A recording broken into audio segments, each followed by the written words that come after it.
Quiero comenzar con un video, es en inglés, esta porción dura tan solo 1 minuto y 30 segundos o algo así. Es parte de un speech, de un momento donde Kevin Durant, el gran jugador de baloncesto, está recibiendo en el 2014 el premio del jugador más valioso de la NBA. Y él está recibiendo todavía no lo ponga, él está recibiendo el trofeo y comienza a hablar y a dar unas palabras. Y en medio de su speech, él se detiene por un momento y hace estas declaraciones que son muy, muy emotivas. Trofeo del mejor jugador. Y habla a su mamá en ese momento. Y para aquellos que no pudieron entender la traducción, ¿verdad? Lo traduzco de forma muy, muy corta. Él le dice a su mamá: mami, la mejor memoria que yo tengo es cuando tuvimos nuestro primer apartamento. No teníamos muebles, no teníamos sofá, no teníamos cama, no teníamos absolutamente nada. Pero recuerdo abrazarnos y pensamos, we made it. Lo hicimos, lo logramos. No sabíamos dónde íbamos a llegar como hoy, en el día de hoy. Él declara y dice: en verano me levantabas temprano de la madrugada y me hacías correr y subir las montañas una y otra vez. Me levantabas para hacer push-up. Pusiste ropa en nuestra vida. A veces comíamos y tú te aseguraras que comiéramos y tú te ibas a la cama sin comer. Y dice: nos mantuviste fuera de las calles. Y le dice a la mamá: tú eres la verdadera MVP. Tú eres la verdadera most valuable player dentro de todo esto. Un speech sumamente emotivo, lo cual demuestra varias cosas. Primeramente, esta historia la conocemos porque Kevin Durant es famoso, pero esto se repite diariamente en Puerto Rico y en los Estados Unidos. No necesariamente de gente que llega a ser tan millonario y tan famoso, pero una y otra vez hay familias que logran romper el ciclo de la pobreza y de la maldición. Una y otra vez hay madres solteras, padres solteros, caballeros y damas que comienzan a luchar a través de toda su vida y logran romper con el ciclo de la maldición que quizás puede estar sobre sus vidas en un momento dado por las circunstancias o por las decisiones pasadas. Estas pequeñas palabras nos enseñan varias cosas muy importantes. Entre ellas, que el ser pobre no es igual a que vas a ser un bandido y un criminal. Lamentablemente en la sociedad que vivimos, aún la gente politiza la pobreza y dicen que si le diéramos dinero a todo el mundo, lo sacaríamos de las calles. Pero no hace falta dinero para sacar a alguien de las calles. Lo que hace falta son padres y madres decididos a que sus hijos no se van a perder y que la pobreza no será una excusa para irse a robar, para irse a vender droga. Esa es la verdad. Muchos de los que están aquí vivieron en lugares pobres y tu primera opción no fue irte a robar. Tu primera opción no fue irte a tirar droga. Tu primera opción no fue irte con los bandidos. Muchos de los que estamos aquí en un momento dado pasamos por unas épocas quizás de necesidad y de dificultad, y la primera, la primera decisión no fue me voy a la calle a hacer algo malo. Así que ese discurso es totalmente erróneo. Si el dinero solucionara todas las cosas, en realidad entonces los ricos no serán adictos a droga. Pero la realidad es que sabemos una y otra vez cuántos hijos de personas que son millonarias y multimillonarias lamentablemente terminan en la droga, terminan en el alcohol, porque no conocen lo que es el valor del trabajo. Lo tienen todo, nacen con todo y lamentablemente no saben lo que es luchar por las cosas y por lo tanto no lo aprecian. Y sus depresiones y su tristeza eventualmente los llevan a vivir esas vidas de perdición. Así que la realidad no es la pobreza ni la riqueza la que determina cuál es tu final moral, ético y tu final en la vida. Influencia, pero no es lo determinante. Cada uno de nosotros tenemos que decidir en medio de nuestras circunstancias cuál es el camino que nosotros vamos a seguir. Al mismo tiempo, también esto nos enseña la posibilidad de que haya alguien que definitivamente pueda romper con la maldición financiera, económica, los ciclos de pobreza en la vida de una familia y que pueda catapultar a su familia a una nueva dimensión. Una madre soltera fue capaz de levantar a un joven y que pudiera llegar al lugar donde se encuentra en el día de hoy. No fue por arte de suerte, no fue por meramente un milagro. Definitivamente el talento y la gracia Dios se la dio para jugar el baloncesto. Pero su madre lo cultivó, trabajó duro, él se esforzó, se ha esforzado y hoy tienen esos resultados. Lo cual nos da la posibilidad a todos nosotros que no importa la circunstancia en la que nosotros nacimos, también podemos alcanzar a romper esos ciclos de pobreza que hay en nuestra vida. En una ocasión hay un hombre llamado José en la palabra del Señor que hizo unas declaraciones muy poderosas. Todos aquí que llevamos tiempo en el Señor conocemos la historia de José. José fue vendido por sus hermanos, fue vendido a ser esclavo. Cuando llegó a ser esclavo, eventualmente lo ponen preso. El mundo se olvidó de él, pero tenía un gran sueño, una gran visión, y alcanzó lograr el lugar que Dios le había prometido. Dios lo prosperó, Dios lo bendijo de forma sin igual. Y en el momento que su padre muere, sus hermanos tienen miedo a cuál va a ser la consecuencia de que su papá no está allí. Ellos tenían miedo que ahora, como su papá no estaba, que José se fuera a vengar en contra de ellos. Ellos dijeron: papi no está, la razón por la que José nos ama es porque papi está de por medio. Si papi no está, ahora sí, José acabará con nosotros. Pero se para José delante de ellos cuando están todos nerviosos. En el libro de Génesis capítulo 50, él hace esta declaración en el verso 18. Vinieron también sus hermanos y se postraron delante de él y dijeron: henos aquí por siervos tuyos.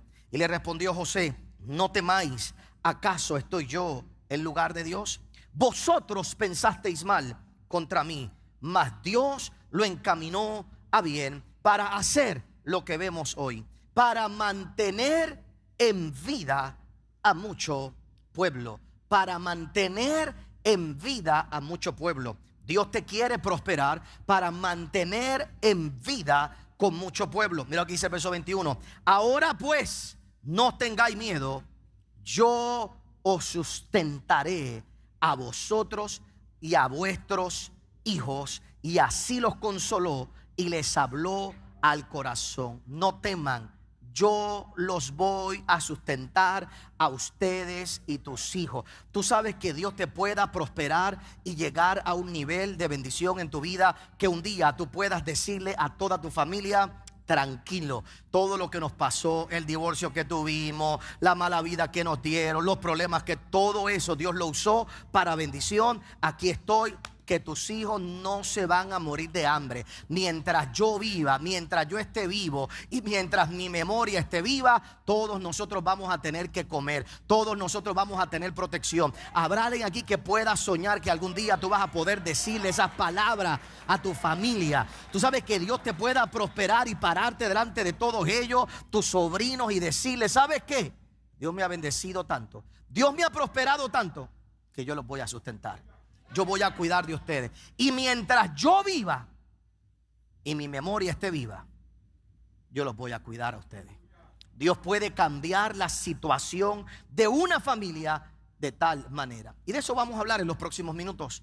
En los días pasados hemos estado tocando el tema no weapon, ningún arma forjada contra nosotros. Y estamos haciendo esa declaración hacia nuestra familia. Estamos creyendo por la protección de nuestra familia, por la libertad de nuestra familia. Hemos estado hablando de la importancia de luchar por nuestra familia. En nuestro primer mensaje te pedí que tuvieras una foto de tu familia. Yo tengo la mía aquí en el púlpito, tengo una en mi oficina, tengo en mi casa, donde quiera que estudio, donde quieras que estoy. Te pedía que tuvieras una foto de tu familia constantemente contigo para hacer lo que Dios hizo con Nehemías. Cuando Nehemías, el pueblo se desanimó, el pueblo perdió la fuerza, el pueblo perdió el deseo de reconstruir la ciudad porque los estaban amenazando. Nehemías mandó a buscar a todos los hombres que estaban construyendo y les dijo: pónganle al lado a su familia, que todos ellos vean a su familia uno al lado del otro. La idea para Nehemías fue: ¿sabes qué? Si ellos ven a su familia, van a saber por qué tienen que reconstruir el muro. Van a saber por qué tienen que levantarse todos los días. Si ellos ven a su hermano, a su papá, a su mamá, ellos van a saber por qué levantarse todos los días, por qué volver a luchar, por qué volver a trabajar. Y tú y yo tenemos que saber que hay algo que tenemos que cumplir, hay algo por lo que tenemos que trabajar, por nuestros hermanos, por nuestros tíos, por nuestros padres, por nuestros familiares. Aquí no importa si tú tienes hoy hijos o no tienes hijos, no se trata únicamente de tus hijos. Tú tienes más familia y tienes sobrinos y tienes otra gente a tu alrededor que dependen de lo que Dios va a hacer en tu vida. Y siempre tienes que tener en tu memoria ese recuerdo y saber que Dios te va a usar para protegerlos, para cuidarlos, para bendecirlos y para prosperarlos. Vimos un poco de la vida de Noé, vimos un poco de la vida de Moisés y cómo en la vida de Moisés observamos la importancia de tener tanta gente a nuestro alrededor que cuiden de nuestro propósito. Moisés se salvó no solo por su mamá, Moisés se salvó por su hermana, Moisés se salvó por las parteras, Moisés se salvó porque cayó en las manos de la hija de Faraón. Fueron 4 mujeres las que cuidaron de Moisés y las que permitieron que Moisés tuviera vida y creciera y llegara a ser el libertador. A veces nosotros pensamos que nuestra única responsabilidad es con nuestros hijos y no nos damos cuenta que no es así. Hace falta una Miriam, la hermana de Moisés, que lo miró a la distancia. Y tú y yo tenemos jóvenes y personas a las que tenemos que mirar constantemente a la distancia y a ver en manos de quién van a caer, porque están en el río Nilo. En el río Nilo o hay vida o hay muerte. Pero si hay una Miriam pendiente, mirando, observando, todos nosotros somos responsables, no tan solo de los nuestros, sino de toda nuestra sociedad. Tenemos que tener gente en todas partes, en todo lugar, que puedan entender la importancia del cuidado de nuestras generaciones.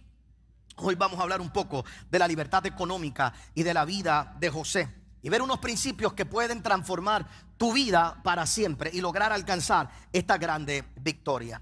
Lo primero que yo quiero que tú entiendas es que José fue capaz de romper los ciclos de pobreza y de maldición sobre toda su casa. En el libro de Génesis capítulo 39, el verso 2, hace una declaración de José poderosa en medio de todas sus crisis, en medio de sus dificultades. En Génesis 39, el verso 2, se declara: mas Jehová estaba con José y fue varón próspero y estaba en la casa de su amo el egipcio. José logró prosperar. José logró ser un hombre próspero aún en medio de las peores circunstancias. Pero para entender la importancia de esto, tenemos que saber el contexto histórico. Abraham pasó momentos de necesidad. Jacob pasó momentos. Su papá, pasó por momentos de necesidad. Jacob estaba viviendo momentos de necesidad. Y José fue el que rompió esos ciclos de pobreza. Nunca vemos en la vida de José, luego de llegar a ser el segundo en mando, nunca más el pueblo de Israel durante su tiempo estuvo en pobreza y en maldición económica. Es más, nunca fueron pobres después de José, nunca pasaron necesidad después de José. Llegaron lamentablemente eventualmente a ser esclavos. En el libro de Éxodo dice la Biblia que los egipcios los esclavizaron. ¿Pero por qué los esclavizaron? La Biblia dice: se olvidaron de José, se olvidaron de lo que había hecho José, se olvidaron de la memoria de José. Y el día que la memoria de José se fue, ese día entonces los esclavizaron. Pero mientras José vivió y su memoria estaba viva, el pueblo de Israel prosperó, siempre comió, siempre tuvo abundancia, siempre prosperaron, siempre progresaron. Porque cuando hay un hombre o una mujer que conoce a Dios, mientras esa persona viva y mientras la memoria de esa persona viva, Dios siempre va a respaldar su palabra. Por eso Dios tiene que levantar Josés en cada familia. Es bien importante. Nosotros no tenemos únicamente que dejar herencia a nuestros hijos, a nuestros sobrinos, a nuestros nietos. Tú y yo no debemos únicamente pensar en dejar herencia. Tú y yo tenemos que empezar a dejar legados en nuestra vida, legados en nuestros hijos. No es lo mismo una herencia que un legado. Tú le puedes dar herencia a un niño y si no lo dejas siendo un verdadero heredero, la herencia que tú le das la pierde, la bota. Pero si tú haces un heredero y le dejas un legado y le enseñas, ¿qué es un legado? Legado es lo que aprenden, legado es lo que se llevan dentro de ti, de ellos. Legado es lo que aprendieron a través de la historia. Legado es lo que cargan en su interior. Legado es cuando tú le enseñaste no a tener dinero, sino que le enseñaste a producirlo. Le enseñaste a confiar en Dios. Le enseñaste el valor del trabajo. Le enseñaste los principios morales. Esas familias que aprenden eso a través de toda la vida, hermanos, óigame bien, el que tiene herencia únicamente es un miserable.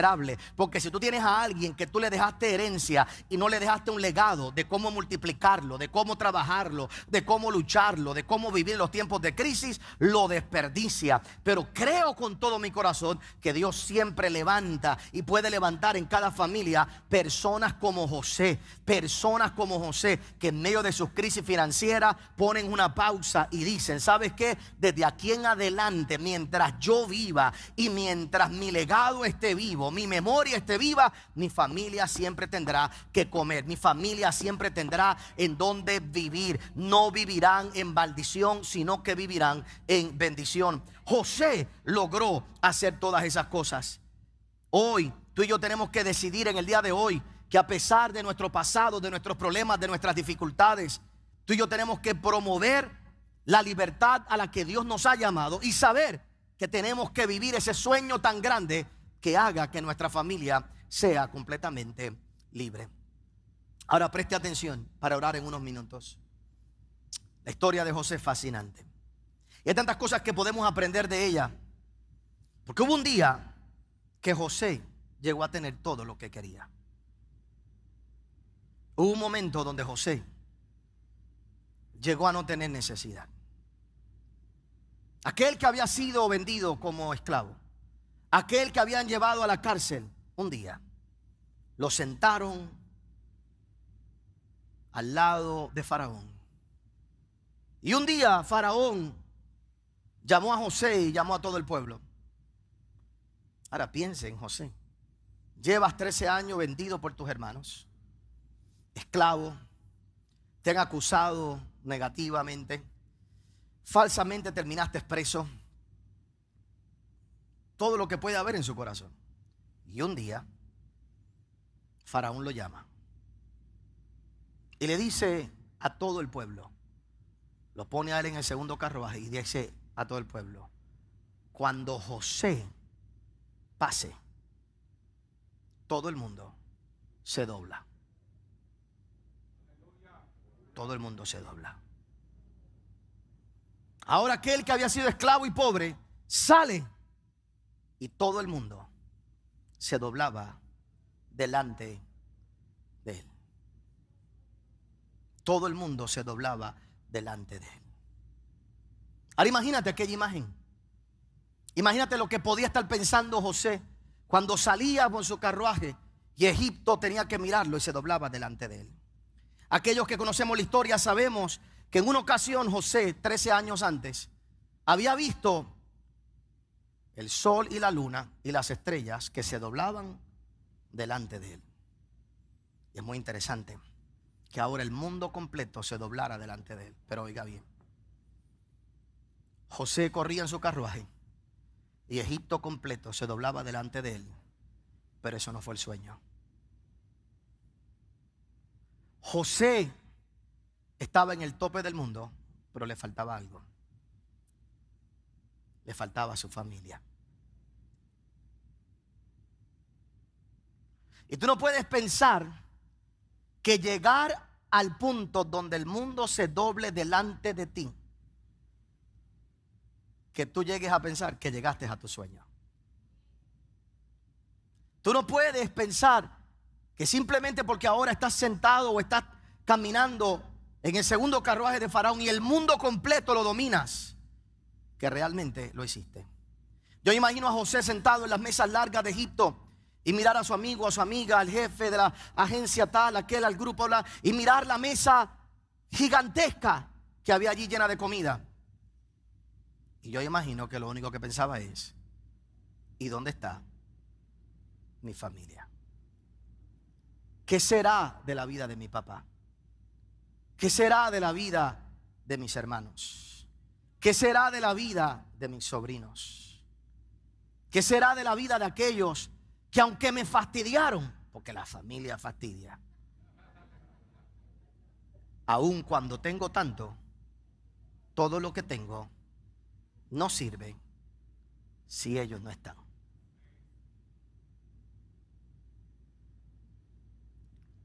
La gente de la familia a veces quieren salir de ellos y de las peleas. Ay, que en casa echaban tanto y me pelean tanto, para después, años después, ganar el mundo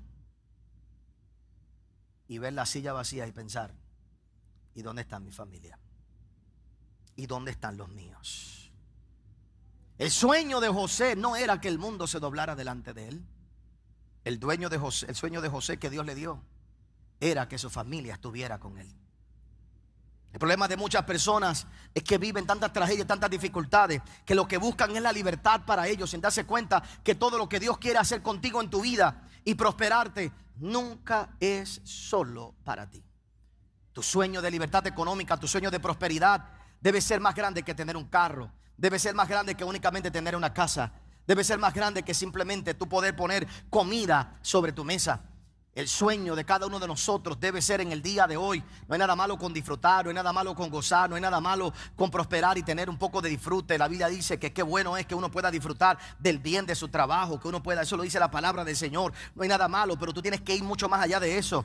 Porque la realidad, la vida se vuelve vacía cuando tu sueño es tan corto y tan pequeño, donde el que disfrutas y el que eres bendecido y el que prosperas eres tú. ¿Cuántos de los que están aquí me pueden entender en el día de hoy? Puedes doblar a todo el mundo, pero si tu familia no está en la mesa, de nada sirve.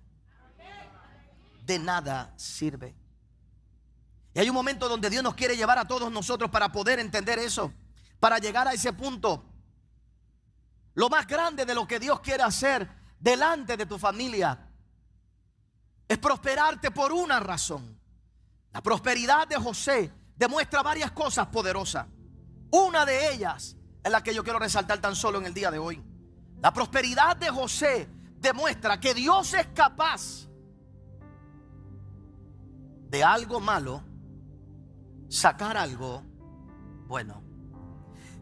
La prosperidad de José demuestra que Dios es capaz sacar de algo malo y de circunstancias malas lo mejor en la vida de alguien. José no tan solo bendijo a su familia, José los perdonó, José los prosperó. José le dijo: ¿sabes qué? No hay animosidad, te perdono. El pasado quedó atrás. Ustedes pensaron mal contra mí, pero Dios lo encaminó para bendición. Yo no soy Dios para juzgarlo, yo no soy Dios para condenarlo. Ustedes tienen que tratar con Dios, allá Dios con ustedes. Pero mientras yo esté vivo, ustedes van a tener comida en la mesa. Mientras yo esté vivo, ustedes y sus hijos. Y José demostró que alguien viviendo malas cosas en la vida, de él puede salir algo bueno. Oiga bien, si la gente te hace bien y tú le haces mal a la gente que te ha hecho bien, tú eres un mal agradecido. ¿Cierto? Si la gente te hace bien, si alguien en la vida te hace bien y tú le haces mal a la persona, tú lo que eres es un mal agradecido. Y te olvidas de esa gente, tú eres un mal agradecido. Pero hacerle bien a alguien que te ha hecho bien es fácil, porque te ha hecho ¿qué? Bien. Pero hay tanta gente ingrata en la vida que aún los que le han hecho bien le tratan mal, porque son mal agradecidos, ¿cierto? Si tú le haces mal a alguien que te hizo mal, lo justificas. Porque cuando alguien te hace mal, tú como que sientes el derecho de hacer justicia y de volver a hacer mal. Y hay gente que te va a justificar el que tú le hagas mal a alguien que te ha hecho mal, porque te hizo ¿qué? Mal. Y tú mismo vas a decir: ¿sabes qué? Pero es que me dejé llevar por el coraje, es que era tanto, y lo vas a justificar. Así que hacerle bien a los que te hacen bien no recibe premio, ni demuestra mucho de ti, nada más que no eres mal agradecido. Hacerle mal a alguien que te hace mal te hace igual que los demás. Pero hacerle bien a alguien que te hizo mal dice que tú eres un hombre o una mujer transformada verdaderamente por Dios. Hay una gran diferencia. Solo Dios puede hacer algo así. Solo Dios puede cambiar la vida de una persona en esa dimensión. Y una vez más, aquí no estamos hablando de una herencia familiar que José heredara y que recibiera. José tenía algo en su corazón que lo llevó a prosperar por encima de todas las cosas y a cumplir su sueño. Número uno, en el día de hoy yo quiero que tú entiendas que una de las claves más importantes de la vida de José fue su fidelidad a Dios. Su fidelidad a Dios donde quiera que estaba.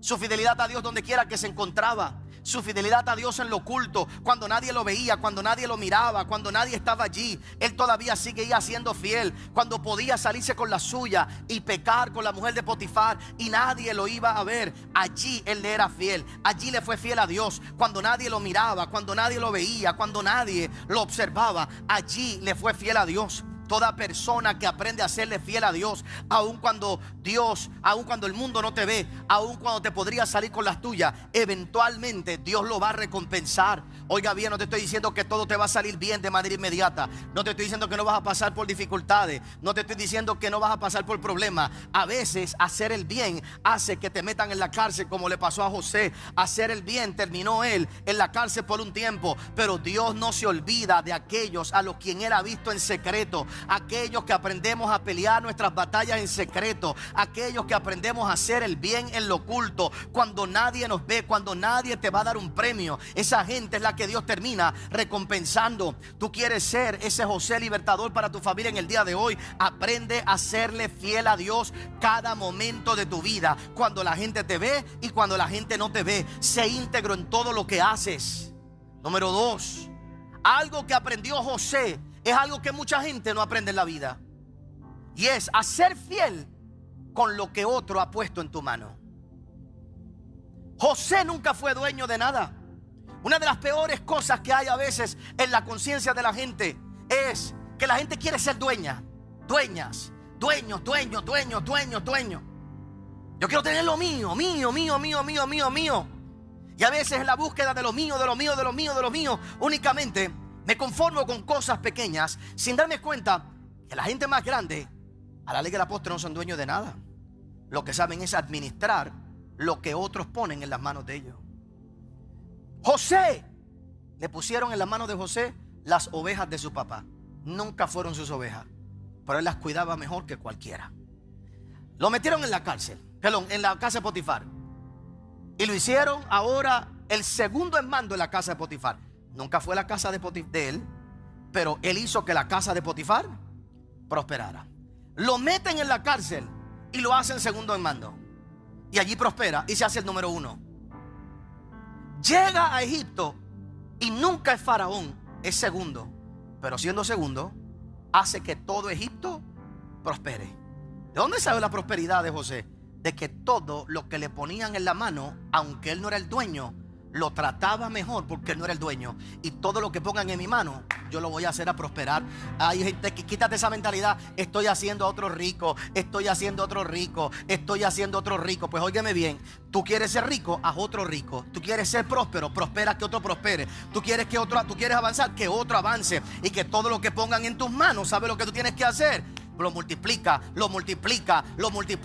Y la gente te va a buscar donde quiera que tú vayas, donde quiera que tú estés. Siempre va a haber gente que te va a buscar. Hay gente que quiere su pequeña empresa, que quiere su pequeña cosita porque, pero esto es mío. Está bien, pues te quedas limitado. Pero gente como José son gente que todo lo que le ponen en la mano lo hace prosperar. Yo no necesito el título de propiedad para hacer que esto prospere. Yo no necesito el título de propiedad para hacer que esto avance. Trabaja fiel en la empresa en la que tú estás. Lucha en el lugar donde tú te encuentras. Prospera, bendice a otras personas, y te vas a dar cuenta cómo Dios se va a encargar de hacer que tu vida también prospere. 3, en el día de hoy: nunca tengas un sueño. Nunca tengas un sueño que no incluya a toda tu familia. Nunca tengas un sueño que no incluya a toda tu familia. Nunca tengas un sueño donde tú no puedas bendecir a tus hijos, tus nietos, tus sobrinos, tu padre, tu madre. Nunca tengas un sueño donde tú no puedas ver a tu familia a tu alrededor. Nunca tengas un sueño donde tú no puedas mirar cómo puedes bendecir a las próximas generaciones. Nunca tengas un sueño que solo sea para ti y que no puedas mirar más allá y pensar realmente en cómo Dios te va a usar para proveer a toda tu familia. Y por último, la única manera de poder disfrutarlo y de vivir en ese tiempo de prosperidad y de bendición es aprendiendo a perdonar todo lo que te hacen. Es la única manera. Aprender a perdonar todo lo que te hacen, todo lo que te pasa. Aprende a perdonar, aprende a librar a la gente. Entiende que la gente, todo el mundo puede tener un mal día. Hay unos que tienen años completos malos, pero oiga bien, ahí es que tienes que aplicar el verso 70 veces 7. Sí, porque hay gente que vive como un mal día eterno, ¿verdad? Pero todo el mundo puede tener un mal día. No todo lo hacen en contra tuya. hay gente que tiene días malos, hay momentos malos, hay épocas malas. Uno tiene que aprender a saber que uno no puede tomar todas las cosas personal. Hay gente que tiene momentos difíciles, momentos que salen las cosas mal, que uno se acabó. Todo el mundo tiene que entender eso, tiene que aprender a perdonar. Si yo me voy a dejar llevar porque un día tuviste un mal día, yo lo que debo pensar es qué le estará pasando hoy, qué le estará ocurriendo hoy, qué tendrá en la cabeza hoy esa persona. Y usted aprenda también cuando usted tenga un mal día, adviértaselo a todo el mundo. Adviértaselo. Yo he sabido coger a mis empleados y sentarme en la reunión y decirle: mire, hoy estoy mal día. Si despido a algunos de ustedes, regresen mañana. Pero hay días que uno quiere despedir a alguien. ¡Salte! ¡Vete! Yo lo que le pido es que mañana regrese. Entonces, pero ya me lo quité encima ya. Y me puedo ir de aquí y decir: boté a alguien hoy, lo boté como bolsa. Pero ¿por qué no sé? Pero lo boté. Y que mañana regresen. Es la verdad. Uno puede tener un mal día, uno puede tener un problema. Y uno tiene que aprender a perdonar, uno tiene que aprender a liberar a la gente. Perdona a aquel, perdona al otro, libera a los demás. Si lo que Dios tiene para ti es tan grande, que todo el mal que te han hecho, Dios lo va a tornar en bendición. Dios lo va a tornar en bendición. Dios lo va a tornar en bendición. Dios lo va a tornar en bendición. Dios lo va a tornar en bendición. Dios lo va a tornar en bendición. Dios lo va a tornar en bendición. Dios te va a llevar a nuevos lugares. Habrá alguien aquí que lo crea en el día de hoy. Dios te lo va a tornar en bendición para tu vida. Y para orar por ti en el día de hoy, si tu sueño hoy no incluye una mesa donde tú puedas reunir a toda tu familia, no es un gran sueño. No es un gran sueño. El año pasado, mi esposa y yo nos fuimos 30 días de vacaciones. Un día por cada año. De 30 años de casado, me cogimos un día. Y tuvimos un viaje de ensueño. Por 18 meses trabajamos para eso. Ahorramos, guardamos aquí, allá y pudimos hacerlo. Y después que llegué de ese viaje, alguien me preguntó: ¿y cuál es el próximo sueño que usted tiene?